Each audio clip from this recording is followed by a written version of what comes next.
I love you.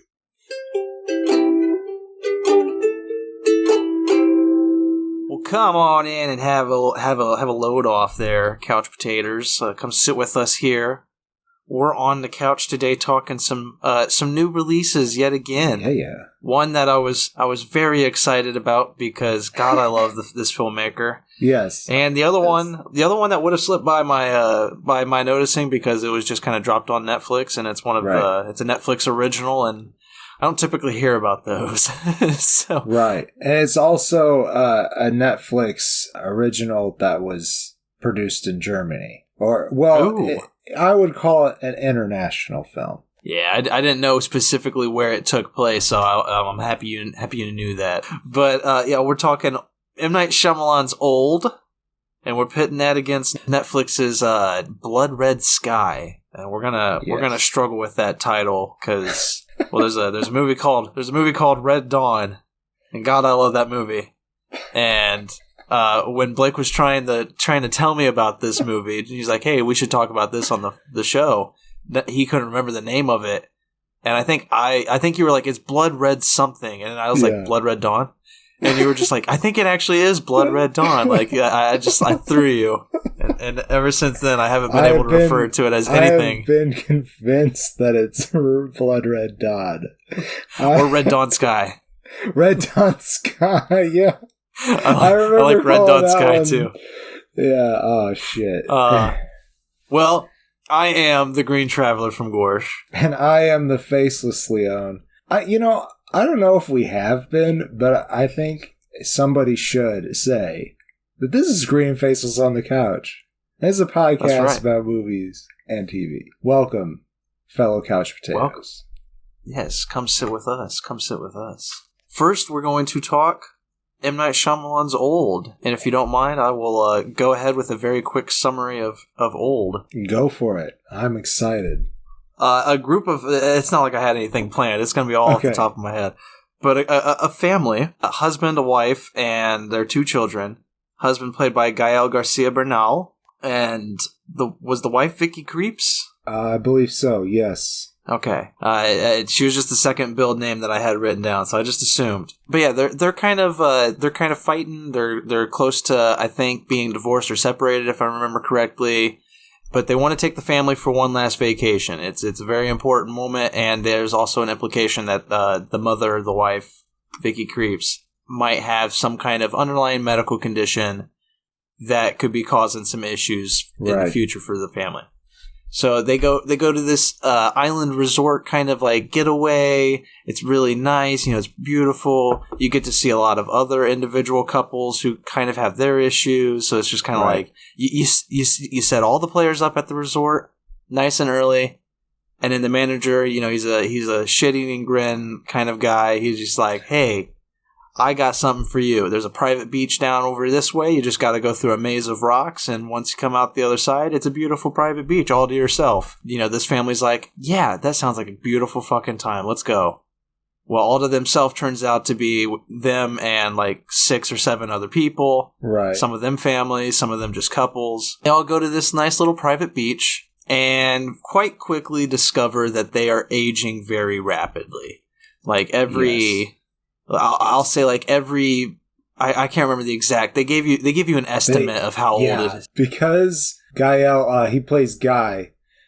Because Guy is an assurance adjuster, he's able to work out the math that they're aging about... I don't remember the math for it either, but it is very quickly. They also had some medical info from Charles, played by Rufus Sewell. He's a doctor who's on the beach with them as well. Basically, what it boils down to is the oldest of them, the parents, the middle age, like roughly 40 to 50-year-old. Right. Maybe not even that. Maybe they're late 30s, but they have basically one day to live before they're just going to age into get to old age and just die.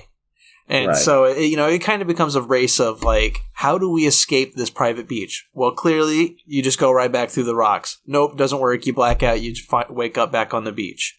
Okay. Now we have all these other options open to us. And the movie is basically an exploration of those options as well as the human psyche in a panic. Right. We got to get out. We're really aging. We're losing all of this time that is our life. You know, we have a set number of years, and those years are going by super fucking fast. Right. So we have to get out of here. And it's all these people trying to figure out how to work together in this chaos. That's all I'll say about the summary of this film, I guess. Yeah, but we gotta touch on the cast. Oh, we gotta touch on a lot of it. Yeah, there's so much to touch on. But you probably have the cast list ahead of you, so I will let you introduce people and as we talk about them. Okay, so we have 3 people, I think it is, who play the children. I just wanted to really tap off to the casting director because they did a pretty good job of making them look like very similar people. And like people who might be related to Gael and Vicky.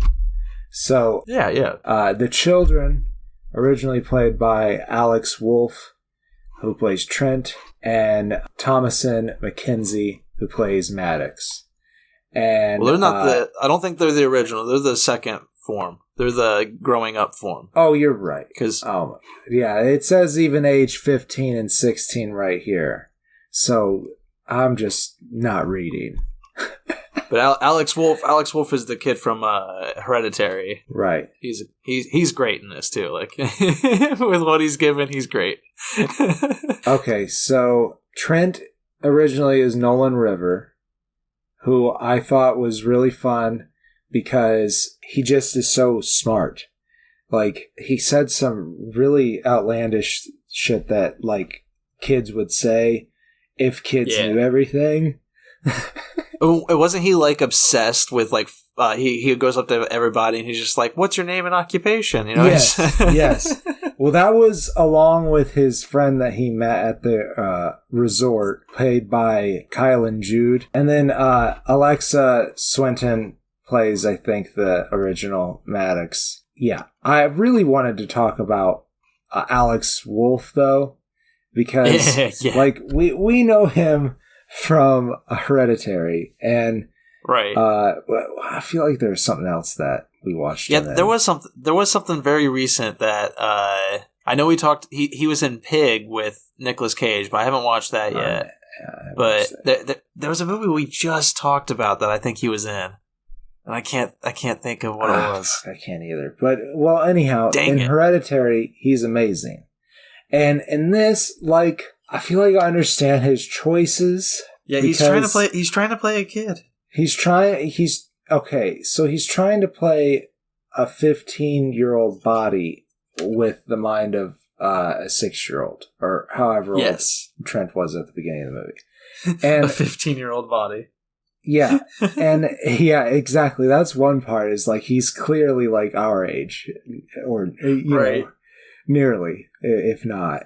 And so he's acting like a 6-year-old, and I don't know. I just don't feel like it translated very well. That's all I have to say about it. Like, I'm not gonna like pick super deep at it or poke fun. Yeah. Because I don't blame him for it, though. No, not at all. I thought, like, you know, his choice kind of worked, and maybe on stage it would have been great. Like, it would have made a lot of sense. But it feels like how M. Night directs people. He got close to what he wanted, and that was good enough. And like Alex was probably like, can we do like 2 or 3 more takes? Like, I'm not really feeling the character. He's like, no, you got it. You know, we're a kid. You're good. Let's move on to the next scene or the next take. You know, have you heard this from Reputation, or is this just what you feel? It's just how it feels. Like, because all of M. Night's films, you know, like they're all very high concept typically. This one, again, pretty high concept. Not like that. It's a good concept. Yeah, I always like what he's trying to go for. Exactly. Yeah. His stories are always reaching for good. Yeah. And sometimes they do. Sometimes they are great. You know, sometimes he does nail it. This one is based on Sandcastle by Pierre Oscar Levi and Frederick Peters. I haven't read it. Don't know much about it. I don't know, you know, how loyal it is to that or not, but I just know it's based off of it. But it's definitely a story right up M. Night's wheelhouse. Like, you know, it seems perfectly tailor-made for him. But a lot of the characters throughout his whole filmography, they just feel like they were close to what he wanted, what he envisioned. You know, he doesn't seem like he's from, again, all speculation. I don't know shit. But from what I've seen in interviews and from like fan videos and all that stuff, he is such a nice guy. Like he is apparently he's just a very nice sweetheart. And so I wonder if when he's directing people, he doesn't have that bone to just go a step beyond and be like, all right, you're not really hitting what I want you to give me. Let's take it to the next level. You know, I don't know if he has that. Right. Maybe that's it. But, you know, like, though at the same time, sometimes he's able to get, like, really good performances out of people. I know, like James McAvoy in Split. Yeah.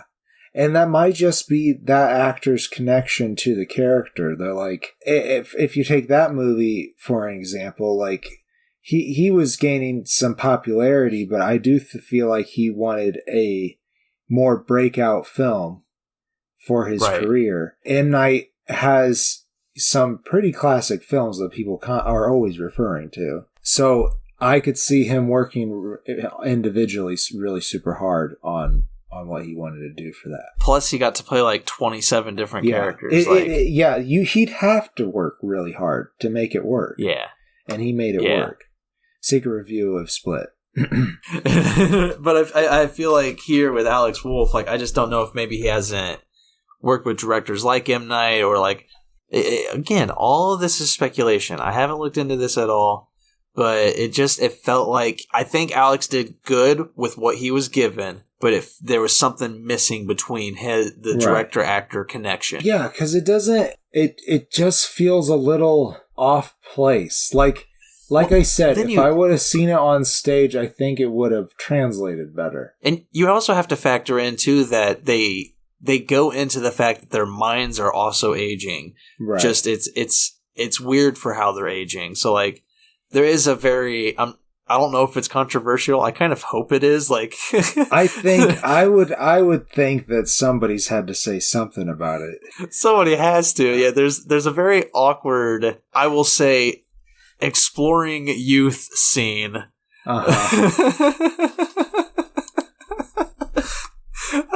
It's so disturbing when you think about the actual age of some of the actions that are being performed by the characters, and you know just how old those characters are supposed to be. Obviously, they are aging on the beach, but on that very day, at the start of that day, they were like 4 and 6 years old, you know. I know. Yeah, it's super weird. And certain weird things happened between them that watching it, I was just like, okay. M. Night, this feels like it felt like Stephen King and It. You know, the book famously has a kid orgy scene at the end of it. And it's just like, okay, Steven, maybe you did a little too much cocaine. Yeah. I'm not implying that M. Night Shyamalan did cocaine, but it definitely felt like that moment where it's like, I don't know if this is something you want to explore right through this movie. It's like, was this something you planned the whole time, Steven? I mean, like... if the voice of God tells you, but... I feel like with Stephen King, it was just, I have to end this book. I'm going 1,100 pages already. Jesus Christ, I have to figure out how to end this. Snort 4 lines of coke. Oh, I have glorious inspiration on how they get out of the sewers now. That's 100% what happened. Secret review of Stephen King's books, It. The book version, not the movies. But acting aside, well, not acting aside, let's talk other actors. Let's talk Gael Garcia Bernal and Vicky Krieps. Yeah. They're the main attraction, I would say. Guy and Priska, I think. We went to the theaters for this one. Another nice return to the theaters. My official return. Yeah, that's right. That's right. And I hope you enjoyed it. I did. I think it might be short-lived, unfortunately, because there are spikes going on right now. It sucks. I was really, really ready to go back to the theaters full-time, but... Yeah, but thankfully there's still a lot of films that are being sent to streaming. Sadly, M. Night Shyamalan's was not one of those. I'm glad I saw it. Yeah, I feel like it's a good return to the theater too. You know, it is a, even though you're supposed to keep your brain on, Yeah. For the most part, it is kind of a dumb enough film that you kind of just turn your brain off and laugh at it and have fun with it. Yeah, there was definitely some points where I had a chuckle, and I don't feel like I was supposed to. But there was times when I did have a chuckle, and I felt like I was supposed to. So there's some good moments. There's so many things to talk about that make me laugh, and one of those is M. Night's involvement of himself in the film. He always has a cameo in his films. Yeah. This one was like ridiculously a lot. Like he's a very important character. Yeah, for his cameos, I'm just like, man, you're really wanting to put yourself in your film now. It's like, I can't get anybody for this role. Or do you think he was more involved or less involved than in Signs? Because in Signs, he was a pretty important character, but I would say he's more involved here just because his character is watching the group on the beach. Yeah, it's kind of weird. It's a meta thing too, kind of. Yeah. It could have. I was kind of hoping it would lead into that. I really wanted it to be. That would have been great. That would have been a great twist. Spoilers. I might have to throw a spoiler wall up before that, but I really wanted that twist to happen. But that's not the twist that we get. I do like the twist they're trying to go for. Yeah, I think we should leave the twist because I feel like that is the number one reason to watch an M. Night movie. Exactly. And I don't think the twist wowed me, but it did raise, those potential there was a question to it where, it made the whole movie, it pushed the whole movie into a gray area. Right. Where it's like, I don't know how I felt about what was going on the beach. It's like on one hand, it's terrible. On the other hand, yeah, maybe there's some good stuff to it. It was very Lex Lutheran. Exactly. Lex Lutheran? Does that work? Lex Lutheran. It works for me. Oh, yeah, shit, we created a religion. Apex Lex. Oh, I love it. Yeah, I say we leave the twist, though. But we never even talked. I mentioned Gael Garcia Bernal and Vicky Krieps, and we just moved right off of them. We did, but they are great. They work really well as a couple. Yeah, there was a couple moments where I thought that there could have been, like you said, maybe a couple more takes, particularly in the early part with Gael. But as the movie went on, they were the two characters who I was like, wow, they're really compelling. They kept me interested, but even though there's all this weird shit going on around them, their relationship is nice. I liked most all the characters too. Like there's most of a good movie here. It's just kind of silly. It takes itself very seriously. Also, there's some very pretentious camera shots in this where it's like, you can tell that M. Night was trying for like that really epic Hereditary, like slow moving camera past a scary scene. It's like, oh god. But I will say there is a very intense moment on the beach. I don't want to give away what the scene is, but there's a very, kind of like a life or death, like, what is happening, everything is chaotic and up in the air. And the camera is just kind of crawling from the beach, from the waves, going past some sand. Oh, there's the action. We see what's going on. We're past the action. We're looking at some cliffs now. We're with the sand again. Ooh, we stopped. We're slowly coming back, and we're about to see the action again. And I'm just like, okay, M. Night, your movie is not this great for these kind of like tension-building cinema shots. Focus on the damn action. It was an interesting shot. I will say I liked the way it was coming in and out with the tide, but I do agree. Yeah, if it was a high art, pretentious like horror film, that would be great. I would be all for it, and I'd be loving it. But this isn't that kind of film. It's an M. Night Shyamalan film. It's it's still a good. He thinks they're high art, and some of them are pretty good. But he should know. He should know better. Pretty good though.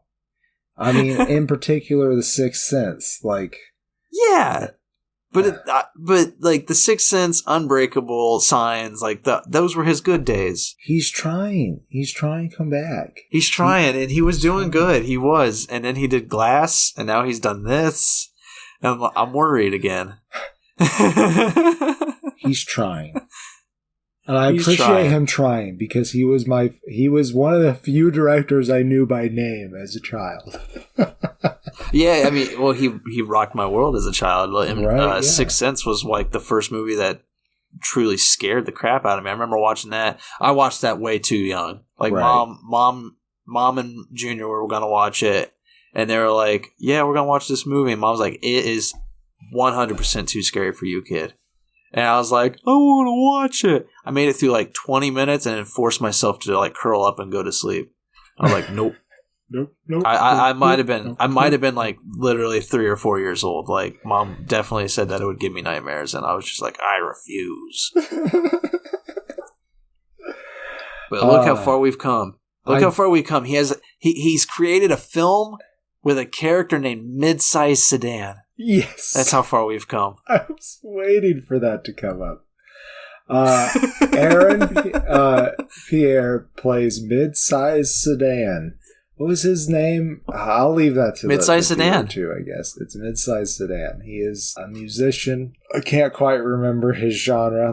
He doesn't do any music. No, they don't at all play off the fact that he is supposed to be a famous musician. Well, right. I guess famous is loosely termed. There's so many like bands and names out there that I do not know in music.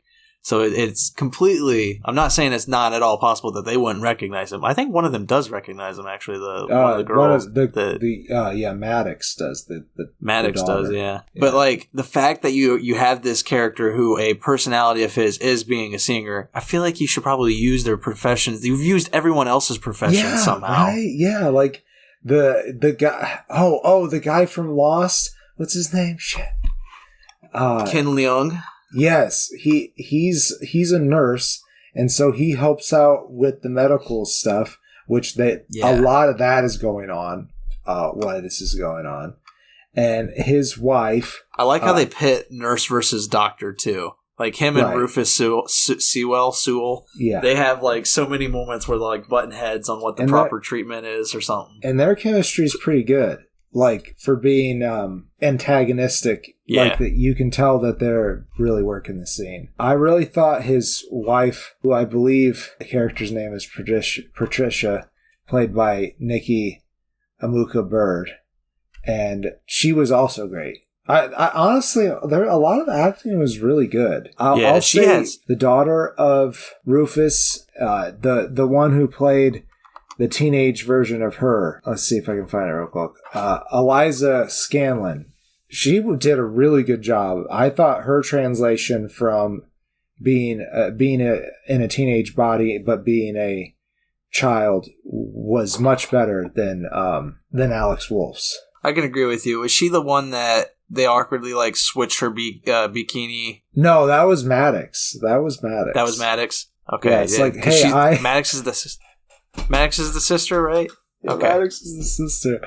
She's well, it's just like there comes a moment because she's her body's growing and all that kind of stuff, and so she starts growing out. She starts growing out of the kid's bikini she is in. Right. Her mom's like, "I have an extra bikini. Go wear that." And it is a worse fucking bikini. Like there are some very exploitative shots and moments in this film where it's clearly just for the appeal of it. Well, maybe not clearly. Like it might not be M. Night's like main intention, right? But it's silly as fuck, and it was so funny because your wife. I heard her visibly say, "I was just like, God, that bikini is just ridiculous." And then they mentioned like, "Oh, you're growing out of your bikini. You should go get a new one." And then she emerges from the tent in her new bikini, and your wife's like, "That's worse." Like, and it was 100% correct. It was fucking worse. Like, come on. But it's only worse because we know that she's only like 11 years old. Yeah, but Thomasin McKenzie is an adult. So like it is weird. It's super weird. It's all weird. That's this whole movie in a nutshell is just a bundle of weird. And I'm not upset I watched it. I guess if you're ready, let's get into closing statements here. I'm not upset I watched. I forgot what it's called. Old, but it's Sandcastles. I loved Sandcastles. Yeah, that's not bad. But it's worth a watch especially if you enjoy his M. Night Shyamalan's like trashier films. Like if you really got a kick out of The Happening, you're gonna enjoy Old. It's not as bad as The Happening. So much better than The Happening. It's so much better than The Happening. It actually does a really good job at exploring its concept. Yeah, and the tension. Again, he tries for tension. It feels just off. There's so many close-up shots. He'll zoom in on a character's face when action is happening, so it's like we're seeing the character witness the action, right? But we're not seeing the action. We're looking at something else. The action's happening off screen. We can hear it. It sounds awful, but it doesn't want to show us that. Some movies can really pull that off. Some movies, they make that more frightening with how they use it, with the sound design and everything. With this film, it just pissed me off. I just like, M. Night, just show me the fucking action. Like, you have the budget. You've already shown some of the effects. Just do it. Just come on. That's just kind of how I felt with this whole film. Is like he reached for it. There was greatness here, but a lot of the steps he just fell down on. And it's all right. I give it 2 stars. It's worth a watch. Like, I feel like it needed a little bit more polish, and that's what I'll start my closing statement with. And I'll go ahead and give it a face because I did enjoy watching it. Like you said, it was a good return to the theater. I have a pretty I want to close with a story on this because I have a pretty good connection with M. Night growing up. I had a stepmother who I've mentioned before who was very religious, and she definitely thought God was talking to her through M. Night Shyamalan's films. Like, she would watch them over and over again, particularly Lady in the Water. I think that's what it's called. Ooh, the Paul Giamatti one? Yeah. And, oh shit, I can't remember that actor's name who played the mermaid. But anyways. I've watched it once. Particularly that one. She would watch it, stand in front of the TV with a notepad, and then go pray on it. Oh, I just needed to share that with you and the world. And that's straight out of a horror novel right there. So basically, I've watched these movies multiple times and think that they're really good. And I do think there's some interesting symbolism in them as well. But as I've grown up, I have noticed that there may be less symbolism than I thought there was. And but there's a lot of intended symbolism, I feel like, Yes. I love M. Night, but he is a pretentious filmmaker. Yes, I'll agree with you with that. So I don't feel like I've outgrown, especially the good ones. But if somebody said, hey, go make M. Night Shyamalan playlist, I'd do that. In fact, I think we should do that. Yeah, I'm totally down to do that. Like 100%. That'll be a lot of fun. Yeah. And we could even watch his like very first film like that was made in India. Well, we hope that you're not out there somewhere, M. Night, wishing us dead. Honestly, I love you. I love you, and please keep on making movies. Yeah, I talk shit, but like no fucking joke. He is one of the most inspirational filmmakers to me. Like, because he's going out and he's creating his vision. Like, sure, like maybe I mock his directing every now and then, but like I can't do that kind of. It's always what he wants. Exactly. He is the one. He is putting most of his money into this. It's a lot of his effort. Right. To make these things happen. And he has a good mind. Like, there's a lot of great films that I fucking love. Yeah, his ideas are incredible. I mean, if he hears this, like, if you want to come on the show, that'd be awesome. Yes! You're totally welcome to come on the show. Yes, please. But join us on your playlist. Yeah, join us on the couch. Oh, dude, if we got him for a playlist episode and he could just, like, talk to us about the backstory of the fucking movie he made, that'd be amazing. Yeah, that would be so cool. That would be amazing. These are high hopes, but we'll send out good energy, and hopefully he hears this and doesn't hate our review enough to consider this a bonus offer. I'm just being honest. I laughed a lot and had a great time at Old, but I don't really believe that was what was intended of me. That's fair. I believe he wanted me to have a good time. Yeah. But I don't think he intended that I would be laughing as much as I did. And we're critics, so I mean, that's kind of our job, to be honest. And sometimes I soften my blows a little bit because I don't like to be mean. I don't like to be mean either. I mean, but at the same time, I went into that theater giddy because I was going there with my best friends, and it was like, oh, this is such a nice, lovely moment, and so I was already ready to laugh and have a good time. But before we move on to Blood Red Sky, and I don't think we'll spend as much time on Blood Red Sky, but we'll still talk it, of course.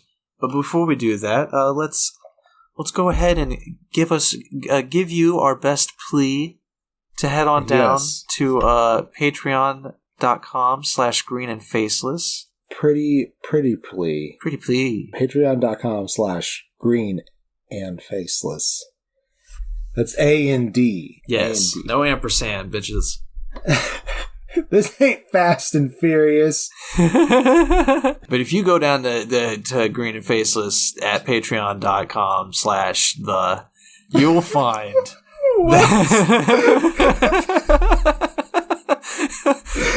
but you'll find we're not confusing at patreon.com/green and faceless. Yeah, it is very, very simply laid out. The tiers are beautifully descripted there. Yeah, you can earn merchandise after certain months if you enlist, if you join our ranks. Stick around, become true couch potatoes. And even if you pay enough, if you go above and beyond, you can select films that might become films we watch. We do a Patreon episode every month. So, and for that suggestion, we're only asking for you to donate to us $10 per month, which that will get you in the Sofa Spuds tier. Hell yeah! And you can make suggestions, as we said, for the potato pick. And this money, if you are interested in where it goes, it's going to go to help us get better equipment,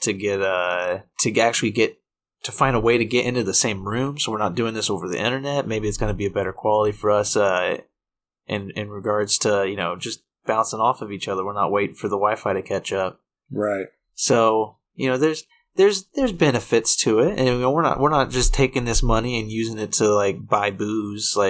No.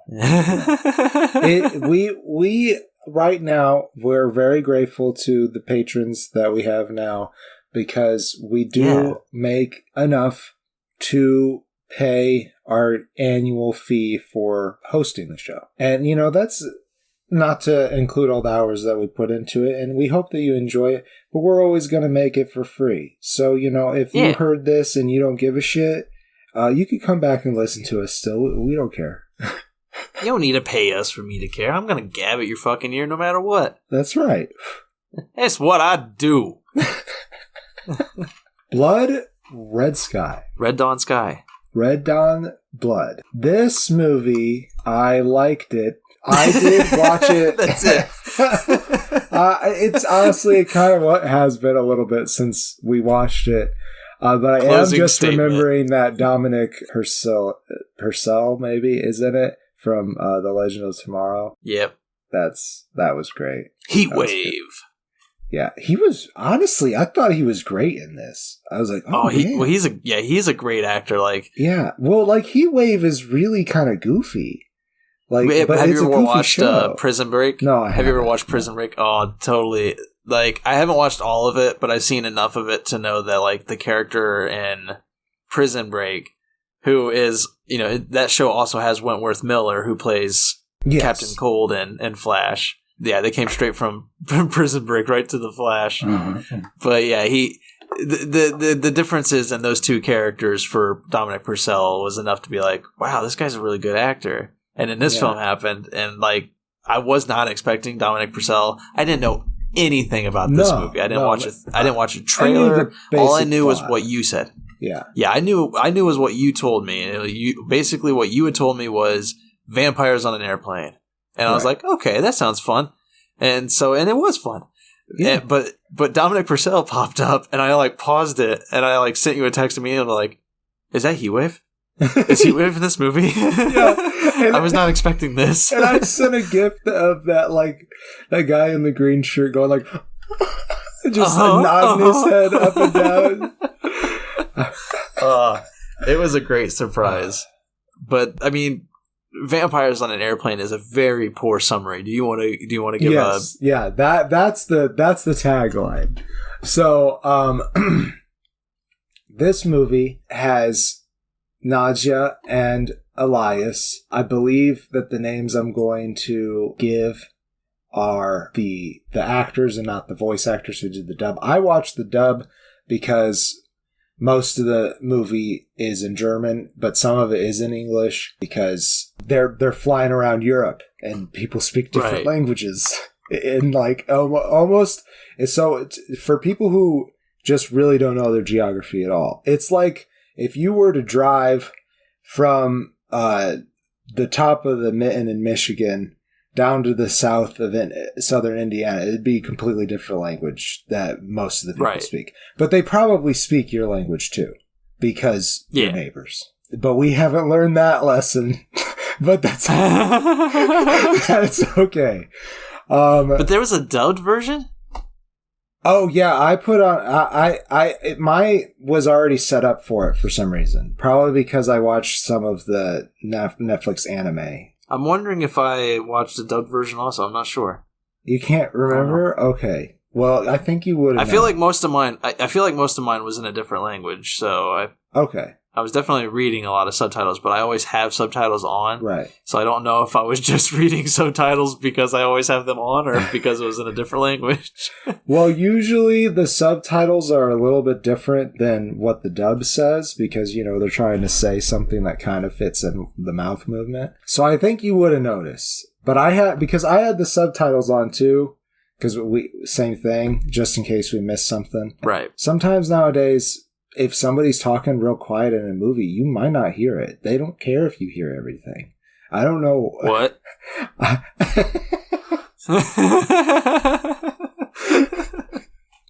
Almost had you. Almost. Well, anyhow, Nadia is played by Perry Baumeister. And it was fucking awesome. She is super good. And Elias is played by Carl Anton Koch. I think it's Koch. You can go ahead. Okay. You think it's Koch? Okay. Well, this poor kid. He's good. He's good. He's pretty fun in the movie. Yeah, I thought he was pretty good too. For a kid actor, I mean, he does pretty good. Yeah, actually, for both films, the kid actors were pretty good. Like both films had great kid acting. So. You know, that's not true. Typically something you'll hear me say. Like, I don't like to shit on kid actors because that is 100% all on the directors. Right. Like, if you have a kid actor, it's up to the director to make that actor blossom. Right. And I agree. Typically, that's very hard. Typically, the directors kind of ignore the child actors, and you just get a very stale performance. You don't have that in either of these films. The kids do a really good job. Elias is I would almost say the protagonist of the film. So he is. I feel like it was important for him to feel like he had a great journey and something actually realized within his expressions. So I could 100% say that he felt traumatized by the end of the film. He fucking did, yes. And he had to already have been. So okay, so that kid is in therapy now. Oh, God. So the movie starts off with Elias just finishing his first round of therapy. No, but he and his mom, they're going from, I believe their home country, to New York to see a doctor who's a specialist in the disease, we'll call it. We already said vampires. Nadia is a vampire. But she's she's both drinking a chemical blood, like hemoglobin, you know. I think that's what the part of the blood that she needs. And something to keep her from transforming into this bat human creature. And I think it also helps her curb her urges and stuff too. So she is been successfully taking care of Elias. But there's somebody in New York who has heard of this, I guess, and thinks that if they completely flush out all the blood in her system and give her brand new blood, that maybe she'll be okay. Right. So that's what they're going to try. That plan goes all to shit because these, I don't know, I guess they're terrorists. I don't remember exactly what they're doing, but it's terrible what they're doing. Yeah, they want to rock the stock market. That's what the rich guy suggested. That's what the rich guy suggested. Was it just a suggestion? Okay. I think so. I thought that was the actual plan, though. I don't know. It could have been the actual plan, but I got from it was he was like, they want to crash the stock market like they did in France. That's what I got from it, was that everything that was said was speculation. But somebody was paying them to do this because they were in contact with them. So maybe they're more of mercenaries, but they are doing a terrorist act, so they're terrorists. But anyhow, Berg, played by Dominic Purcell, is their leader, and they have the co-pilot involved in this. Fuck if I remember what his name was, but the only other terrorist that really matters is the crazy one. Yeah. Yeah. His name, they call him 8-Ball. He's played by Alexander Shear. And man, what some interesting choices that guy made. Like, some of them, I was like, oh, okay. And then others of them are like, holy shit, this guy actually is crazy. He's the one who becomes... spoilers, but he's the one who also chooses to become a vampire, right? That sets all the shit true.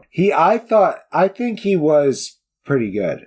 Some of this stuff was kind of out there, but he is trying to scare these people as much as possible, where the rest of these guys are like, hey, dude, we're just doing a job. They also, there's another part of the plot with, I would call him one of the heroes, Farid, played by, I want to say, Kais Seti, and I'm sorry for mispronouncing your name, but he does an interesting job as well. He's just such a nice soul. Yeah, just a good person.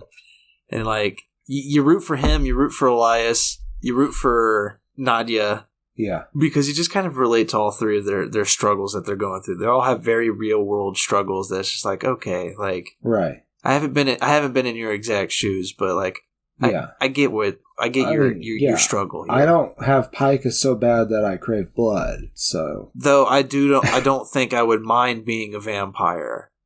I think I would be okay with that. It seems like you have to feed to maintain your sanity. It's kind of like a normal thing on Gorsh. Oh, really? But what do you maintain sustenance on? Well, it's like our version of deer, so it's kind of like Twilight, honestly. But like, you know, so Gorshin deer, like we don't call them deer, of course. They're bubuk. But hey, you know, sometimes you gotta treat me to some bubuk. Yeah, there's a lot of them up there. That's kind of what we feed on. But like, I feel like on Earth, I wouldn't mind being a vampire. I don't want to be Nadia's version of a vampire. They start looking gross and become mindless. Right. So like, that wouldn't be a lot of fun. That is the interesting thing about Blood Red Sky for me. Yeah. Was, first off, it's over 2 hours long. Which when I started, I was like, okay, I thought this was like a concept film. I was expecting an hour and a half, like pushing it. There are moments where its length is definitely felt, where I'm just like, okay, you're starting to hurt me here. Let's end this. But the concept, the idea of, you know, she doesn't want to be a vampire. She wants to cure this. She just wants to be a mother. Oh fuck, there's terrorists on the plane. Now my child is at risk. He is being threatened.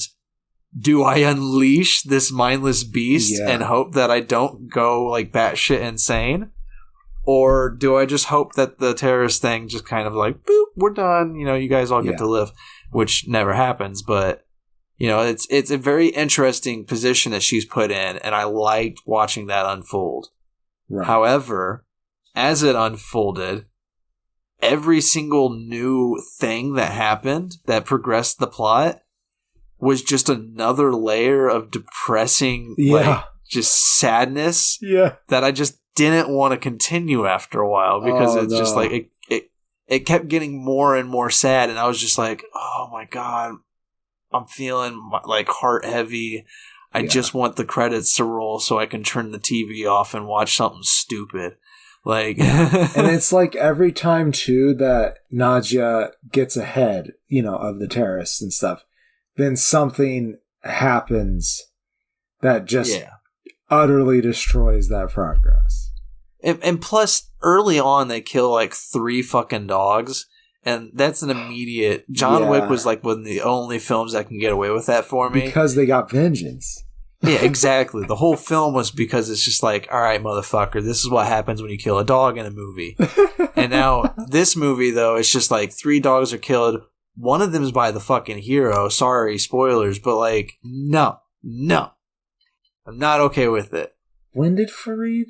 Oh, Nadia. Yeah. No, not yeah, Nadia. I would consider her also a hero, even though she is slowly losing her mind. She is the early on powerhouse hero, like right. Definitely. And then it kind of becomes Farid after a while. Right. I did want to mention I don't think this is a spoiler. The terrorists, they try to pin it on Farid and this other passenger who also happens to be of the Middle Eastern persuasion for obvious plot reasons and prejudices of the world. They're going to slip away and let them take the fall for it. That's their plan. Just another like very interesting cog to the puzzle piece. Like, again, I don't think there's like too much to talk about because I do recommend it. I do think if you like those like not made for the theater but nice artsy, the filmmaker had a lot of involvement. I'm sure Netflix got their hands in there and like tweaked some things, but for the most part it felt like a filmmaker's story. Too. Pretty good makeup. Yeah. I really loved what they did to Nadia. But overall, there's not really much to talk about without just like giving things away. It's kind of just like Die Hard, but instead of in a tower, we're on an airplane. Yeah. But it's not Die Hard 2, that's at an airport. This is on an airplane. Wait, which one's on the train? But like to go into my closing statement with it, it's directed by Peter Thornworth, and co-wrote with Stefan Holtz. And, I think overall it's a good, great directing, great script, very good concept film. I had a lot of fun with it, though at times it definitely does drag. There's moments where I'm just like, I'm either really depressed or I'm just like, okay, are we close to an end? I hit the button. Because thankfully it's released on Netflix. You don't have to go out to the theaters. You can just watch it on your couch. Right. But I would hit that little toggle switch and realize that I'm only halfway through the movie. And I would think... That happened to me too. Yeah, and it's like, well, where the fuck else does it go from here? Because you kind of think you know what it's going to be. You think it's just going to be Die Hard on a plane. But then it kind of just gets worse. Yes. And it just keeps getting worse. Not the quality of the film, but like what's going on. Right. And, as it continues down that rabbit hole... It just started to lose me a little bit because I kind of just wanted it to be Die Hard on a plane with a vampire. No, I still give it a 3 stars. It's very fun. Nice. Good, easy recommendation if you're just kind of like wanting some kind of slightly spooky action film. There's no real horror to this, but it has a vampire, so it's like if we're getting close to October, if you're wanting to like get a peek at the horror. That horror mood to like start immersing yourself in there. This is a nice one to go to. Hell yeah. I liked this movie. I give it a full face. Definitely not a face and a half movie. No. I remember, damn it, what I was going to say contrary to what you said. You said you felt lost at some point. Well, I felt the same way at that middle point, like, okay, so they're about to wrap this up. And I was like, oh no, there's a whole nother hour left. What are they going to do? And I have to say that, and this might be a spoiler, so I apologize, but I think the fact that the vampirism starts becoming a problem and spreading makes it so much sense. Like, that's something that should have happened in the movie. And so I agree with that choice. And I do think it makes the second act watchable. But like you said, it just keeps on getting worse and worse, especially for Nadia and Elias. But the ending is kind of still a Die Hard ending. Yeah. It really is. My God, I don't. It's so fucking like, so hard for me. Yeah. Like, yeah, I don't know. I get the ending. I understand everything that happens, why it happens, yada yada yada. It's not what I wanted to happen. I know not every movie can have a happy ending, but this was one of them that I'm like, can we just have a little bit of happiness, please? Like somewhere along the line, we've watched so much depression and trauma, and that poor kid is gonna go through like 15 fucking psychiatrists by the time he's 21. Yeah. No, we can't have a happy ending. There's got to be more depression and sorrow at the end. It's so hard. Spoilers. Well, I guess that's our show. I mean, we should say something and not leave on that dour note that this movie was sad. Yeah, well, because I mean, we have to it. we have to choose a stay or go, and I think right. it's very easy. It's a very easy choice here. You're given the possible disease-riddled theater with M. Night Shyamalan's slightly laughable but very entertaining Old. Yeah. Or the comfort of your couch with a, pretty decently well done concept action horror piece. Yeah. I don't know why I keep tossing horror in there. It's not really horrifying, but it's there's some parts. Yeah, some things. And I say here with today's stay or go, you should stay. Yeah, you should stay. Old, while entertaining, is probably going to be more entertaining once it's released to a streamable service near you. Right. Definitely. And right now, you can, if you're paying for Netflix, you can just turn on Blood Red Sky and have a pretty fun time. Yeah. It has some really stupid flashback scenes.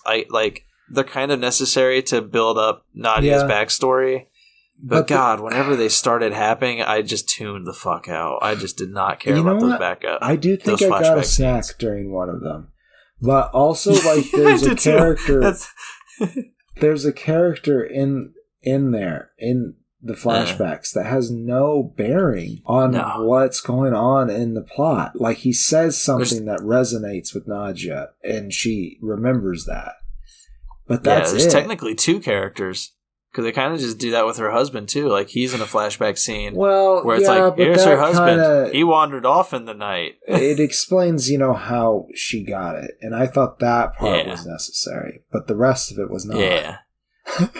That's fair. Yeah, I guess that's where I'll go down that train with you. But I think they thought if they were gonna do a flashback that they had to do more than one to make it make sense. Yeah, and they did. And they did it. As I said, it's 2.5. It's not 2.5, but it's 2 hours, like 10 minutes. The flashbacks are something that could have been cut. Maybe keep the husband one, but everything else. Not needed. She could even, have a scene where she, dialogue dumps it on Farad. Yeah, just exposition before the attack, yeah. It's just like he sees her, chewing on somebody, and he's like, oh, God, you're crazy. And she's like, no, I'm a vampire. He's like, oh, God, you're really crazy. And she's like, I was bitten by an old dude in the dawn of night. And he's like, ah! But no, I give it to Blood Red Sky. Blood Red Sky is the winner of today's stay or go. Blood Red Dawn, Blood Dawn, Sky, Red, Blood, Pants. It is a good... Pants Red Dawn. Pants Red Dawn. Yeah, it definitely is the winner. I've been the Faceless Leo. And I am the Green Traveler. Oh, shit. Safe travels and good night. Green and Faceless on the Couch is a proud production of Fiction Works 19. If you like the show, please show your support by rating and reviewing us on Apple Podcasts. Like, follow, subscribe, wherever you might listen. We also now have a Patreon account. If you feel so inclined to support us in a financial manner, please become a patron by visiting patreon.com/greenandfaceless. You can also find more information about us on our Facebook account or on the Fiction Works 19 Instagram account. Thank you so much for listening.